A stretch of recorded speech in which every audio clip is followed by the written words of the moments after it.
امام جعفر صادق علیہ السلام کی خدمت میں ایک شخص آ کے عرض کرنے لگا، اے نواسۂ رسول، کیا اس زمین پہ کبھی ایسا وقت آیا جب زمین پہ قیامت ٹوٹنے والی ہو لیکن وہ اللہ کے فضل سے رک گئی ہو؟ بس جیسے ہی یہ پوچھا گیا تو امام جعفر صادق علیہ السلام نے آنکھوں کو نم کر کے کربلا کی طرف منہ کر کے فرمایا، ہاں اے اللہ کے بندے، جب 10 محرم کے دن میرے غریب دادا حسین کو بے جرم و خطا قتل کیا گیا تھا تو زمین تڑپ رہی تھی، آسمان ہل رہا تھا، کائنات کا ذرہ ذرہ اللہ کی دربار میں فریاد بلند کر رہا تھا کہ اے ہمارے مالک، ہم سے یہ منظر دیکھا نہیں جائے گا۔ لیکن جیسے ہی میرے دادا سجاد نے اس منظر کو محسوس کیا کہ فوجی اشکیا امام حسین کی لاش کو پامال کر رہی ہے اور اس ستم کے بدلے پوری زمین رو رہی ہے، قیامت آنے والی ہے، تو امام سجاد نے اپنا سر زمین کربلا پہ رکھا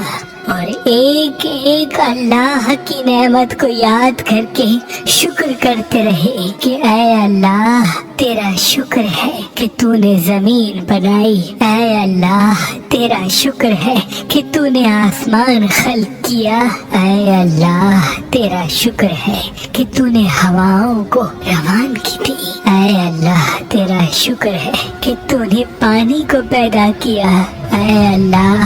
اس زمین کو ابھی ختم نہ کر، اپنی نعمتوں کو تمام نہ کر، اس زمین پہ لاکھوں بے گناہ انسان رہتے ہیں، ہم تیری رضا پہ راضی ہیں، ہم تیرے امتحان پہ راضی ہیں۔ امام جعفر صادق رو کے فرماتے ہیں، اے شخص شام غریباں کی وہ پوری رات میرا دادا سجاد اللہ کی ایک ایک نعمت کو یاد کر کے اللہ کا شکر کرتا رہا اور اللہ سے فریاد کرتا رہا کہ انسانوں کو ایک موقع اور دیا جائے تاکہ وہ اپنی اصلاح کر سکیں، ہم آل محمد کو پہچان سکیں۔ جیسے ہی یہ بات ختم ہوئی تو تمام اہل بیت کے چاہنے والے رونے لگے۔ پھر امام نے فرمایا، مجھے قسم ہے اس ذات کی جس کے قبضہ قدرت میں پورا جہان ہے،